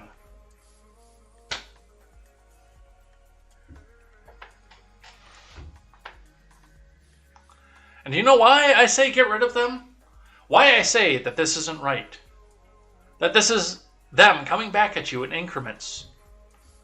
Not only have we passed billions upon billions of dollars, upwards of $53 billion to send over to our friends in the Ukraine, to arm up their citizens, not only with scary black AR-15s and assault-style rifles, but actual select-fire rifles, howitzers, missile launchers, stingers. But 14 Republicans just voted for you to lose your ability to defend yourself in increments, not the whole thing, but in increments.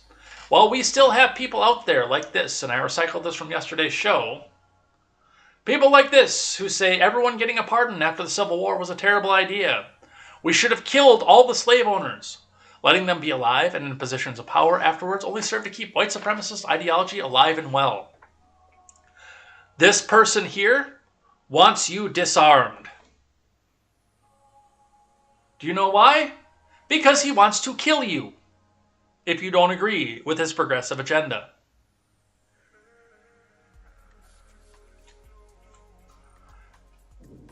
Let me be a little bit more specific with that. He doesn't want to kill you. Guns are evil and scary. He wants to pay the government to kill you for him.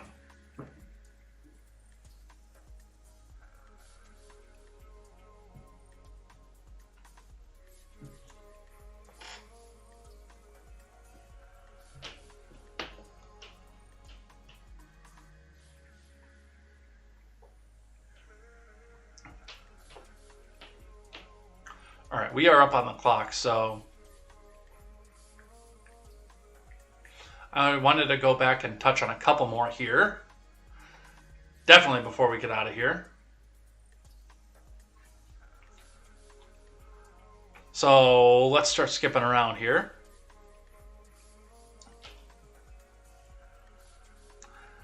The bastion of democracy in Eastern Europe. The democracy in Eastern Europe we must defend. The freest country in Eastern Europe. Ukraine to restrict Russian books, music, and latest cultural break from Moscow. From Max Hunder. Fahrenheit 451 when? Ukraine's parliament on Sunday voted through 2 laws which will place severe restrictions on Russian books and music as Kiev seeks to break many remaining cultural ties between the two countries following Moscow's invasion. One law will forbid the printing of books by Russian citizens unless they renounce their Russian passport and take Ukrainian citizenship. The ban will only apply to those who held Russian citizenship after the 1991 collapse of Soviet rule. Hell, even in this country you can still go back and read Mein Kampf.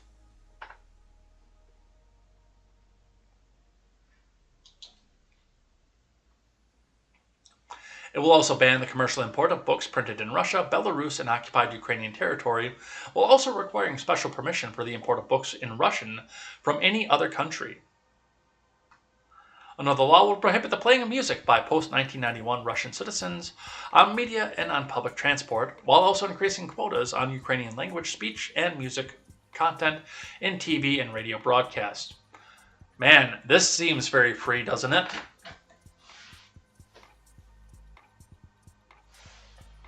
This is the future the progressives want for you right here.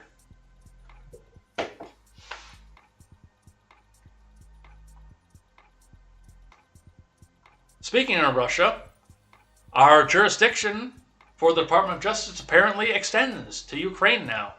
From Anthony Coley. In an unannounced trip, Attorney General Merrick Garland visits Ukraine, reaffirms U.S. commitment to help identify, apprehend, and prosecute individuals involved in war crimes and atrocities. That's funny. I didn't know that he had jurisdiction in the Ukraine.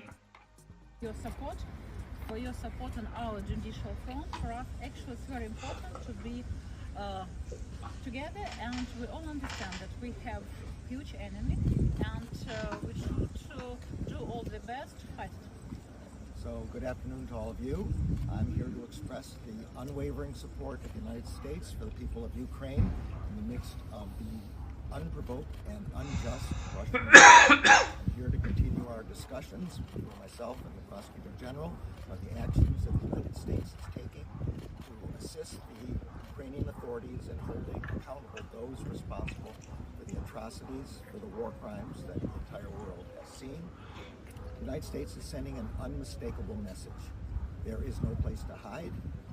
We and our partners will pursue every avenue available to make sure that those who are responsible for these atrocities are held accountable. Thank you all. Your support for your. Again, I didn't realize that he had jurisdiction there. Man, look at how war-torn that is, too. Look at all the craters and all the bullet holes. Look how awful that country is. I mean, look at all that body armor that A.G. Garland is wearing. The big helmet that he has. Oh, wait. A.G. Garland makes surprise Ukraine visit to throw U.S. weight behind war crime persecutions. From Anders Hagstrom. A.G. Garland is making a surprise visit to Ukraine to throw America's weight behind ongoing war crimes trials against the Russian military, the Justice Department revealed on Tuesday. Look, I know we put a lot of money into the UN, but I don't believe that means that the U.S. has jurisdiction over these war crimes in our own DOJ. Ukraine has reportedly opened roughly 16,000 investigations, political persecutions, into alleged war crimes by Russian troops since President Vladimir Putin ordered the invasion of Ukraine in February. Multiple nations and international organizations have also launched investigations into alleged Russian crimes. A.G. Garland is making an unannounced visit to Ukraine today, where he will meet with Ukrainian persecutor General Irina Venediktova to discuss U.S. and international efforts to help Ukraine identify, apprehend, and persecute those individuals involved in war crimes and other atrocities in Ukraine, the official said. Boy, this seems like this will be fair, balanced, and everybody involved in this will get a fair trial. With Merrick Garland and his ilk trying to defend Ukraine like it's the 51st state. Yeah, this will totally be a fair trial.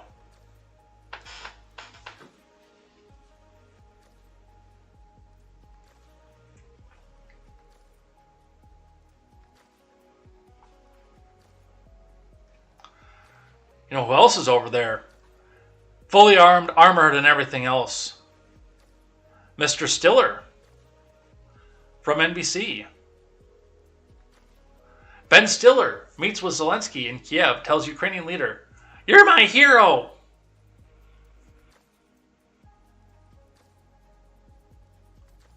Is Ben Stiller an ambassador? What's going on here?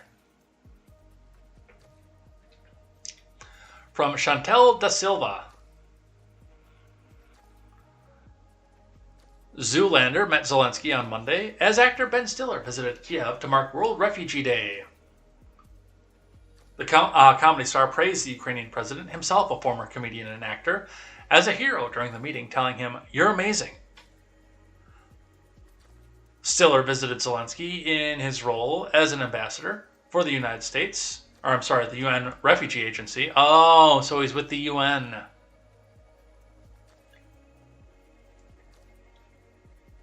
It comes as Russia's invasion of Ukraine continues to force millions of people to flee the war-torn country, exacerbating a growing global crisis that has seen the number of displaced people pass 100 million for the first time on record.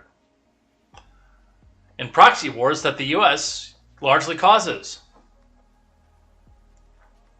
It's a great honor for me, Stiller, who was appointed UNHCR Goodwill Ambassador in July 2018, said in a video capturing the meeting. "It's really wonderful. You're my hero. You're amazing," he said. "We know you very well," Zelensky said of the Zoolander star. I would have gone with Meet the Parents, not that terrible movie. The pair found common ground with their shared roots in the entertainment industry, with Zelensky having previously played a Ukrainian president in a popular television show before his real-life landslide election victory in 2019. That was helped by the United States. You quit a great acting career for this, Tiller told Zelensky, praising the president for his leadership in the war. Not so great as you, Ukrainian leader quipped. So dangerous. Our C-list actors are going over there. All right. I got a couple other ones here that I want to make sure that we get to. This one. The Biden admin plans to reduce the nicotine levels in cigarettes. From Nathaniel Weichsel. The FDA is set to propose limits on the levels of nicotine tobacco companies can place in traditional cigarettes in an attempt to make them less addictive. No, you fools. No. That's not how this is going to work. According to a notice published in the agency's biannual regulatory agenda. Proponents think the rule could save millions of lives from cancer and other smoking-related diseases if the White House can overcome the expected fierce opposition from the powerful tobacco industry that's going to come back out and shake their hands and say, "Thank you, Mr. President, we've seen the error of our ways." Each year, 480,000 people die prematurely from a smoking-attributed disease, which makes tobacco use the leading cause of preventable diseases and death in the United States. According to the notice, the FDA will propose by 2023 a tobacco product standard that would establish a maximum nicotine level in cigarettes and certain finished tobacco products. Because tobacco-related harms primarily result from addiction to the products that repeatedly expose users to toxins, the FDA would take this action to reduce the addictiveness to certain tobacco products, thus giving addicted users a greater ability to quit, the agency said. The FDA said reducing nicotine levels would also help prevent young people from becoming regular smokers. The proposed product standard is anticipated to benefit the population as a whole while advancing healthy equity by addressing disparities associated with cigarette smoking, dependence, and cessation, the agency said in the notice. You don't think this would turn around and cause people to smoke twice as much? If you half the nicotine level to people who are addicted, and I know, I did it. When did I stop officially and only go to having like a cigarette twice a year?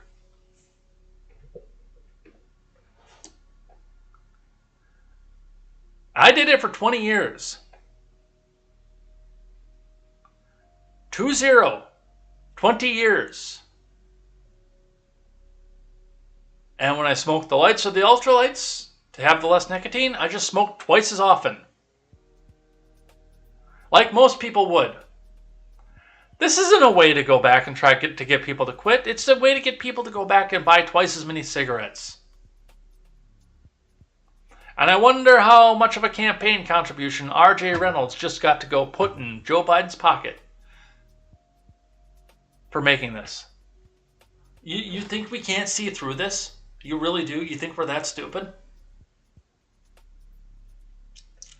Well, I guess we do look at the people who are defending Biden on Twitter, and I can understand where they might come to that conclusion, actually. Here's another episode of What Are They Planning? From Disclose.tv. At least this year, we do need more money, but we don't just need more money for vaccines for children eventually. We need more money to plan for the second pandemic. There's going to be another pandemic. We have to think ahead. And that's not something the last outfit did very well. That's something we've been doing fairly well. That's why we need the money. Thank you. Give us money, and we're going to make another pandemic. What are they planning? Follow the dollar, and what are they planning?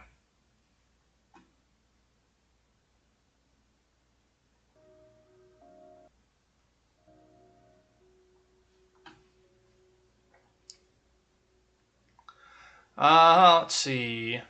Here's one that came out of my neck of the woods. Actually, not very far from where I'm sitting right now either.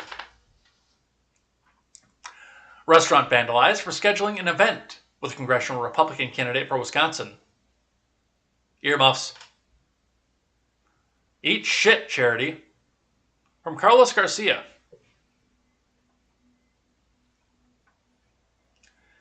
A Wisconsin restaurant was vandalized for merely scheduling an event for a congressional Republican candidate.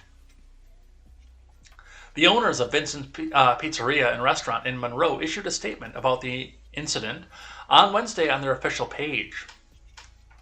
Last night, our restaurant was vandalized. We would like the community to know this act of vandalism was not committed by a disgruntled employee, but because we took a reservation, read the Post, a reservation which we knew nothing about other than it was a group of people who wanted to order food from our business. The vandalism was targeted against Republican Charity Berry, despite the restaurant not endorsing her campaign. Vincent's does not affiliate with a political party, as we believe politics should be kept out of business. We welcome all to our restaurant and are thankful for all those who choose to dine with us, the Post read. Berry posted photographs of the vandalism. This isn't political discourse. This is a disgusting display of cowardice intended to intimidate a political candidate into retreat.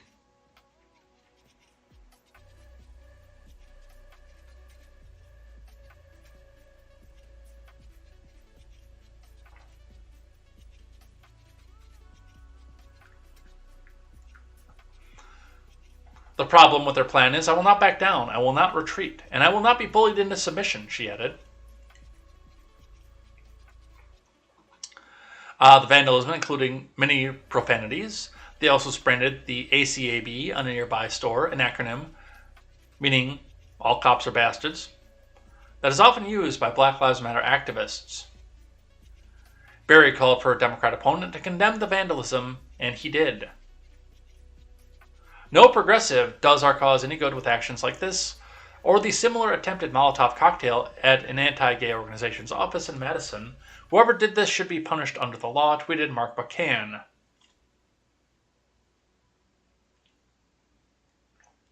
The vandalism did not stop the event, but Berry did move its location to an undisclosed location. If I remember correctly, this is District 2. Yep, District 2, Madison. So, I mean, Berry has herself an uphill battle with this in and of itself. But a Republican coming out to challenge a Madison progressive in a small farm community an hour away from Madison, which I don't even know if that's in their district or not, over just having the reservation. Yeah, you're going a bit too far off of that one, I would say.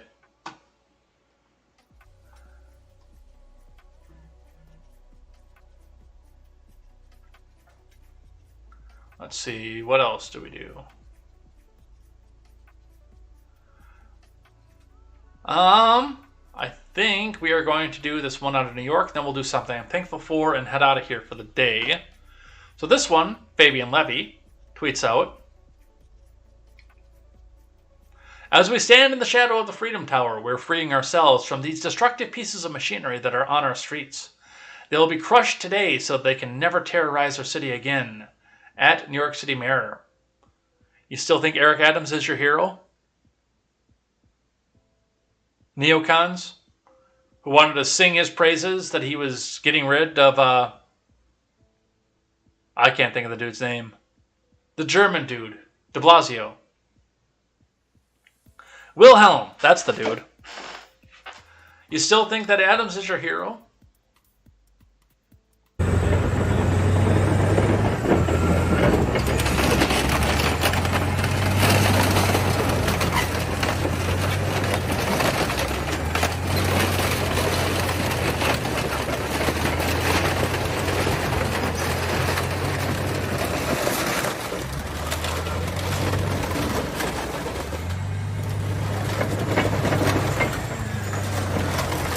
Our hero, Eric Adams.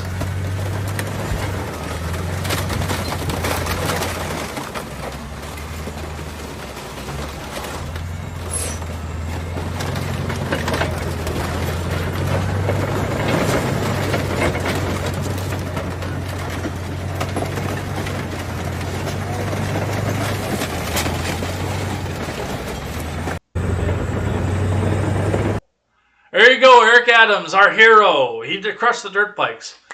Look, We'll step aside from the highway robbery of seizing and stealing these from the citizens for just a second. We'll put that on the back burner for a second. If you'd had some low-level staffer out there, go drive out to Buffalo or to Connecticut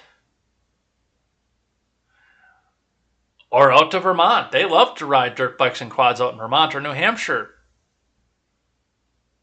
Maybe take them out to the Midwest. Take them out to Wisconsin, downstate Illinois, Indiana, Michigan. You guys love Michigan. See, if you'd have taken some of these out on a trailer with some low-level staffer and put them on Craigslist out there, because you already seized them, you already stole them from people. By eminent domain, they already belong to you. You get to keep the profits. How much money do you think that would have generated? Just looking, take the volume off that because it's really loud, but just looking at this pile of bikes here, you'll probably get $1,000 to $3,000 a bike for what he just rolled over and turned into scrap metal. And on top of that, if you take it out to Rochester, Buffalo, any of the Schenectady, any of the upstate communities over there, and just have them out there and sell them out there, more away from your streets. Re-registration on top of the money you take in from selling them, registration and fees and tax title and license, because these are motorized vehicles in the state of New York. They have to be registered. Think of all that money that goes to Buffalo or Albany rather, not Buffalo, to Albany to go help you guys pay off budget deficit or something like that. This is the most tremendously stupid waste of taxpayer money I've seen in my life, on top of the fact that you stole these motorcycles.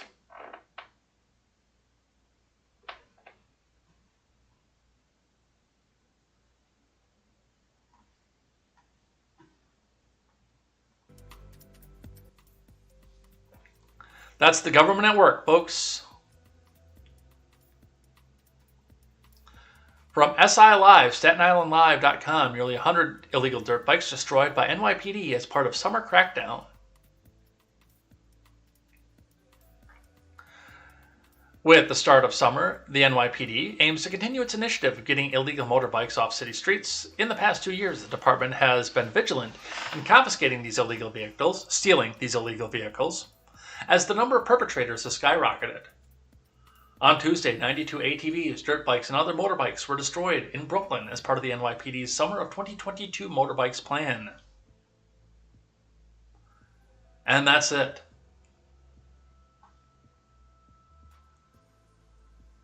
And with that, it's 9:30. We've got some Elon news. We've got some Treasury news. I know that our friend Helton loves the Treasury and the Federal Reserve.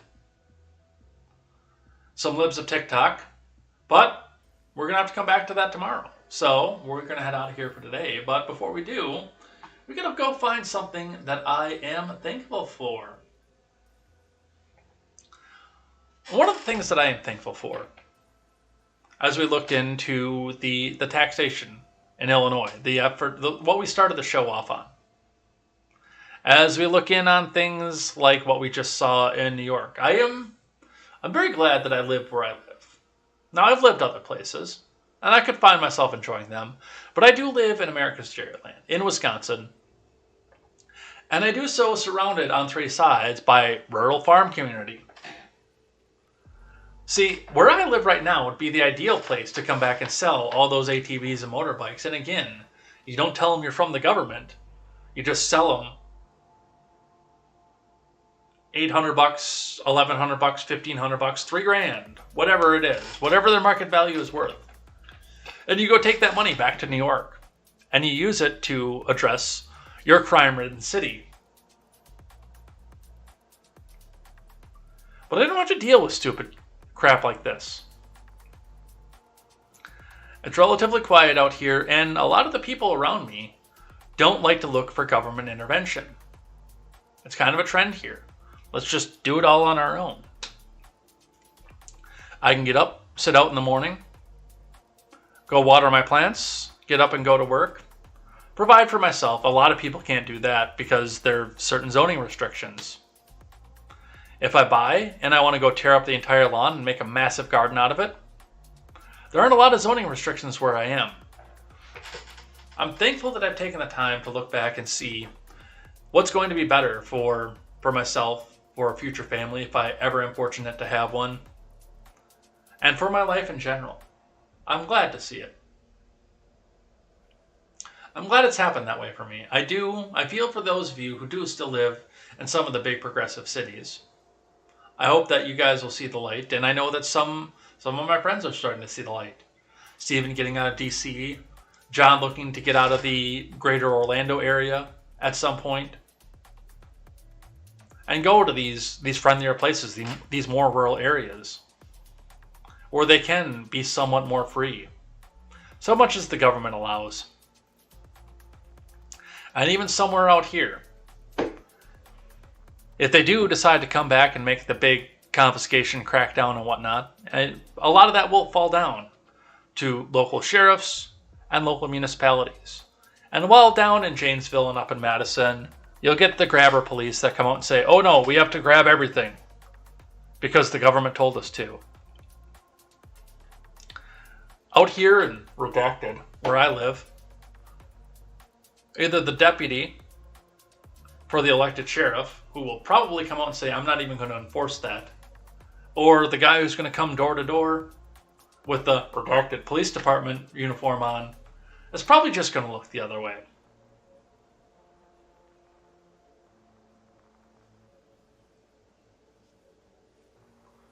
Like we said with the red flag laws, these progressive DAs, these progressive police departments that are only out there to try to do the bidding of the federal government's gun grab agenda, they do have something, and I've lived among them. I'm glad I got out. As we see some of this coming on, I'm really glad I don't live in Kenosha anymore. I am very thankful for that, but that's what we see coming off of this. That is what we see out of where we're going with. And I'm also thankful for the couple friends here who jumped into the tweet thread last night to decide to go and remind our medical doctor friend of how wrong that he was about school choice. I'm glad for that too. But with that, we're going to head out of here for the day. So let's change up the track and let's head out of here.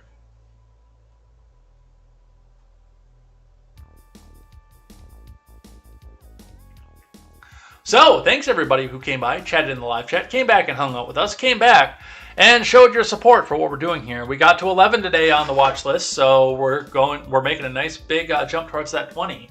Tell a friend, tell 10 friends, get some more people in here, come back and hang out with us.